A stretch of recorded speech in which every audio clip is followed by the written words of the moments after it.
as an architect, or when I see the space, it's open, it's right here on that trail, but also, you know, it is away from the city. So you do get a sense that you are in nature, or you're in that part of creation. And so, you know, I think that visionary was to just open up a space where people could get out of the sun and be able to, and to be able to gather. This space in of itself tells a story. It's that, like, regardless of if, you know, the city or council wants to allow people to come and steward the land, like they should be, you know, the land will do what it wants to do, and we'll take that space, right? And so it's just how we want to engage with it. And I think, you know, that's absolutely necessary. I think your work is vital in that. One of those things the elders always said to me is that there was no such thing as the wild. Traditionally speaking, this valley system was a pharmacy, was a grocery store, and everything grew within a very specific relation. Many of our ancestors that came from abroad, they brought with them all sorts of different plants from home. And so as that introduction began to happen, different plants that took foot would be called what would be invasive. And so with no natural predators, as well as no stewards taking care of them, they often took over. You know, you have so many settlers planting a lot of introduced species, when really maybe what's best is to just listen to the original caretakers around what we should be doing with the lands that are here. If we really focus on that stewardship, as well as opening our relations, we can really do a lot of wonderful things. Whether it's bringing down the school kids, it's bringing down the grandparents, the families, giving them space, creating spaces. It really is in our own healing process as well, that the future is open. There's so much that we can be doing, and that is already being done as well.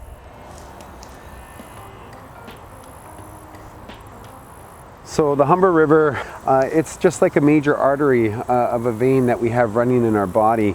And so when we look at sustainable relationships, we really have to start with the water. And from that water, we have to look at you know, those marshlands. So right now in the lower Humber, it really is a significant area where all that water that's coming down from those headwaters is being able to settle and filter before it gets out into the lake. So when we start from the water and we work our way out, we realize that as well, that plant life is a huge significance. And of course, you know, if you're coming down in the early mornings or the evening, you'll see the deer, you'll see the coyotes, you'll see the rabbits, the fox, the minks, the beavers. It's still home to a lot of all those different lives.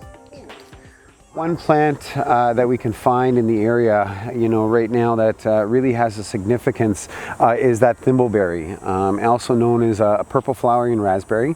And so traditionally speaking, when we seen that berry growing, we knew that we were at that last moon of the berries. And so we really knew that this was a time when lots of work was about to begin into our fall harvests.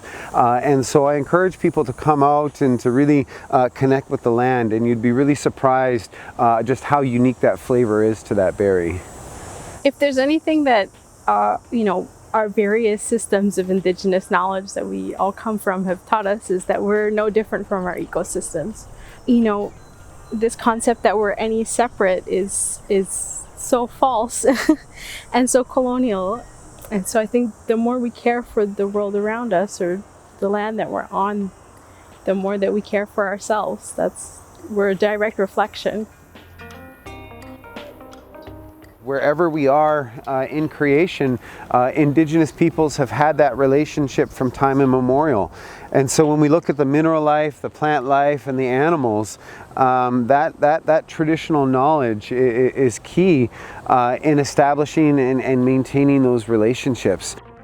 I mean, for me, liberation always means that our people, you know, our communities of people, plants, you know, animals, insects, all of that are cared for, respected, and can, you know, live abundantly and happily. And to me, that's liberation at the source of it.